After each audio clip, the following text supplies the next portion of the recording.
Now, when it comes to questions of US foreign policy, someone who has always been on point, who has done extensive reporting and has tended to be correct, is journalist Glenn Greenwald. He's the host of System Update, a longtime friend of the show, and is active again on Substack if you want to subscribe to his work. And luckily, we have Glenn with us today. Welcome, Glenn. Great to be with you, and thanks for having me. Thank you for joining us. So I wanted to start off by asking you a little bit about Joe Kent. Your latest piece is on the resignation of Joe Kent. He stepped down and put out that letter explaining that he just can't serve in this role, knowing that the US got dragged into fighting this illegal war in Iran. He writes that the echo chamber, or this echo chamber, was used to deceive you into believing that Iran posed an imminent threat to the United States, and that should you strike now, there was a clear path to victory. This was a lie, and is the same tactic the Israelis used to draw us into the disastrous war that cost our nation the lives of thousands of our best men and women, his wife included, by the way, who died in a suicide bombing. He says, we cannot make this mistake again. So this was in his letter to President Trump announcing his resignation. He posted this on social media, and that has led to a chorus of corporate media, legacy media, talking heads, essentially smearing him as nothing more than an anti-Semite. Let's start with Jake Tapper. His letter blames Israel and absolves Trump. Blames Israel for the war in Iran, blames Israel for the war in Iraq, blames Israel and its supporters for ISIS, for the war on ISIS in Syria. And I think there are a lot of people today wondering, how did somebody like this get a position like this in government given his anti-Semitic views? So let's address whether it's genuinely anti-Semitic to point to Israel for goading us into certain wars, right? The Iraq War being one of them. And so why do people say that, Glenn? Why do people say that this was actually a war fought on behalf of Israel? Well, let's ask the question, if you want to just look at it this way, which is why are we in the Middle East? For as long as I can remember, going back to the first term of Obama, the entire US national security apparatus was saying that the most important thing was to pivot to China, to pivot to Asia, that was really where our national and most vital interests were, that we had no vital interest in the Middle East anymore. What vital interest do we have in the Middle East? We are a net exporter of oil. We don't need Middle Eastern oil. Even if we did, those countries are more than happy to sell it to us, to provide it to us. We're not desperate for oil. We don't have oil shortages. Why haven't we extricated ourselves from the Middle East? Why are we fighting all these wars, including the ones Joe Kent referenced in Syria, in Iran, in Iraq, all throughout the Middle East, where American service members have been killed over the last 5 years, protecting Israel for sure. That's what those deployments are for. The only reason is because of Israel. And there's not an imaginary Israel lobby. There's a very real Israel lobby that you can document. You can follow the money.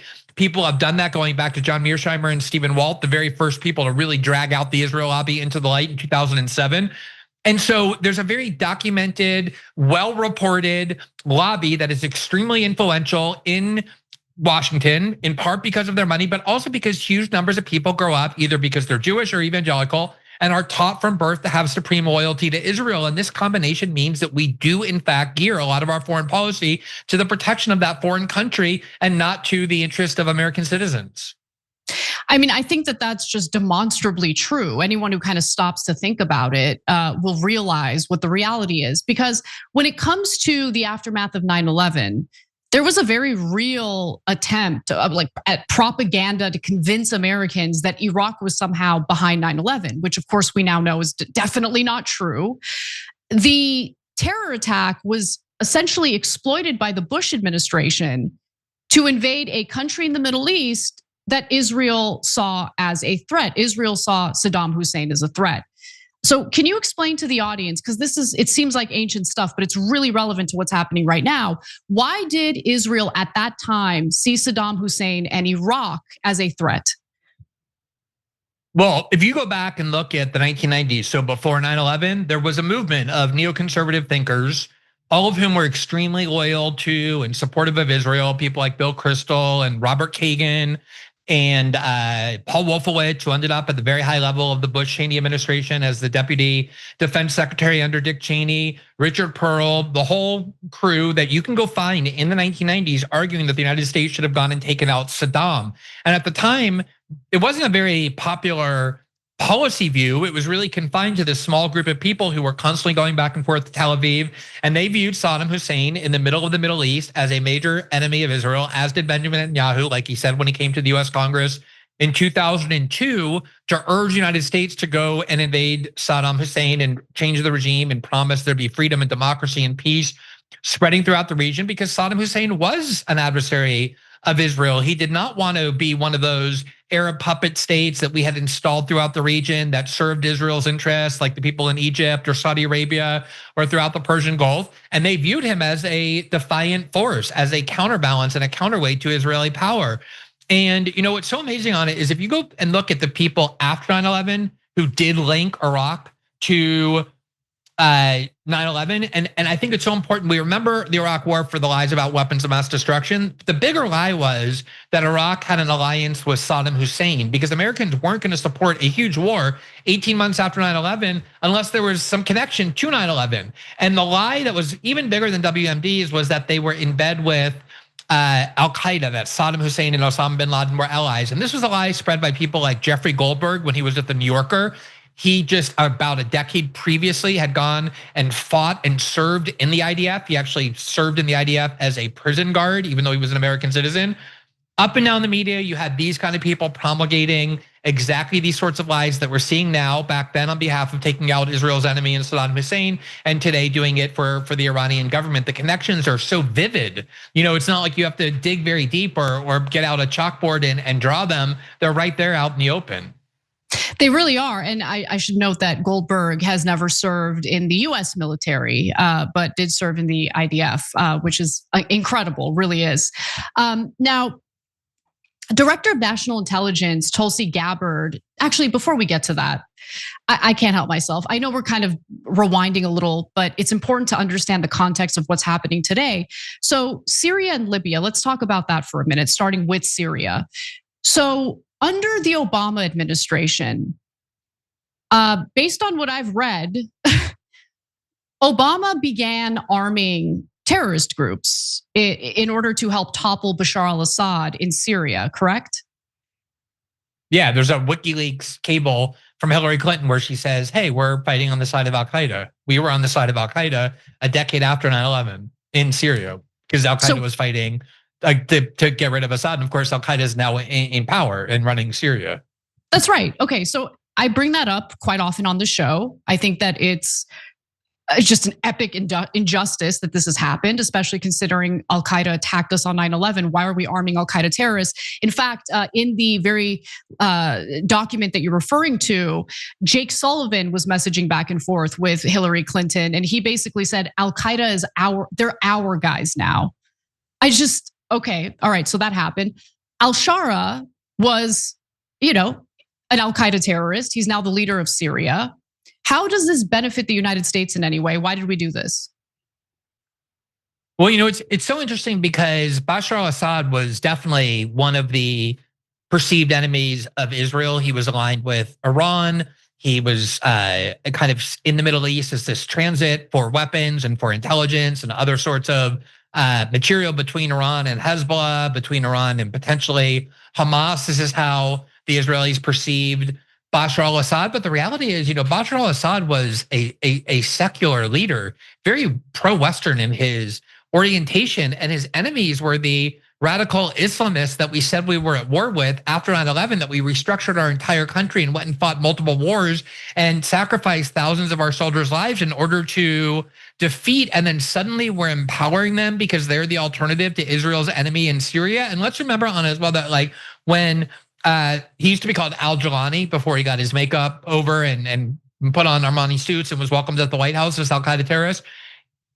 Benjamin Netanyahu, when Assad was vanquished and went to Russia, took credit for it. He said, we, the Israelis, are the ones who enabled this. They were the ones who put America's, what we were told, most dangerous and devoted enemy, Al-Qaeda, into power in the middle of Syria, and we helped them do that. As you say, how does empowering Al-Qaeda and deposing a secularist leader who's protecting religious plurality in Syria benefit the United States? I get how it benefits Israel, just like I get how this war in Iran benefits Israel, but I don't understand at all how it benefits American citizens. And the reason I don't understand it is because it doesn't. It doesn't, exactly. Now, another example, of course, is Libya. And I think Libya is a model for what Israel would be very happy to see Iran turn into, right? Because Israel is not shy about stating that they want regime change in Iran.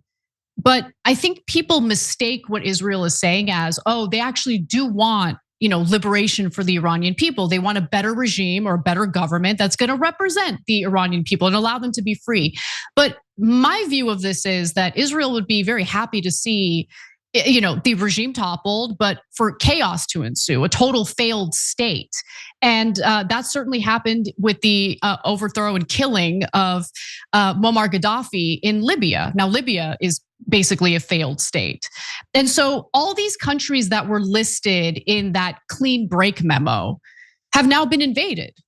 And so when you mention the clean break memo, which was a documented game plan, if you will, presented to Benjamin Netanyahu back in 1996, if you mention that, people think you're a crazy conspiracy theorist, but every single country listed in that blueprint has been invaded at this point.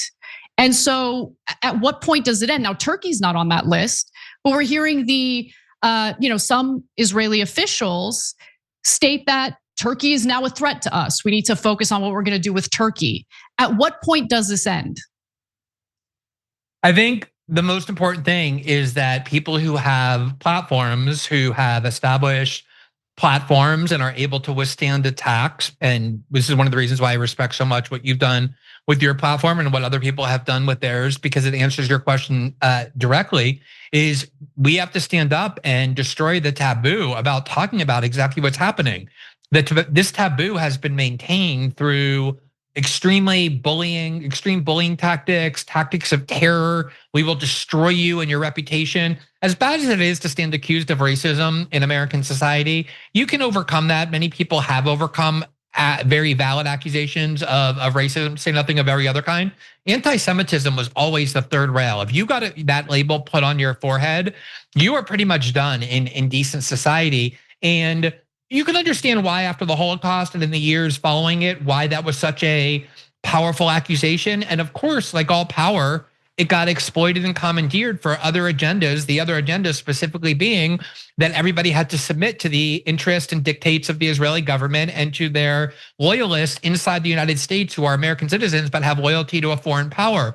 And anytime anyone talked like we're talking over the past, say, 10 or 15 years, they were not only accused of being an anti-Semite, but really suffered serious reputational and career destruction.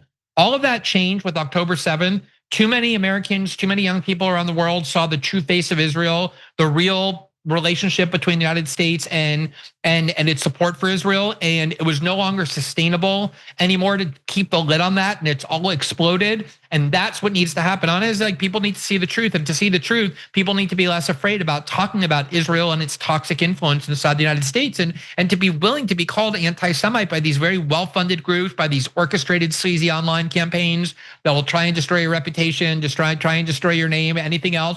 And more people coming together, there's always strength in numbers, is what really is, I think, the key to pushing back against them. And for the first time in my life, I think it's succeeding. I also think it's important to come together as Americans and maybe for at least a short period of time, if you can do it, put the partisan brain rot aside and talk to fellow Americans about situations like this. You said something on TYT when you were hosting the show with Cenk not too long ago that really resonated with me. Cenk asked you, like, what is your political label? And you kind of reject all labels. And I think that's really smart, because once you plant your flag on one side or the other, you kind of close yourself off to cogent arguments that are being made by, a political side you might disagree with on other things, but are being honest and accurate about, issues of foreign policy per se. And so I really appreciate you for saying that, because I find myself kind of in that direction. I don't want to be labeled as anything, not because I don't have strong political views, but because I think sometimes seeing yourself as part of some sort of political tribe closes you off to perspectives and information that I think is important and beneficial for Americans overall. Every time you ring the bell below, an angel gets his wings. Totally not true, but it does keep you updated on our live shows.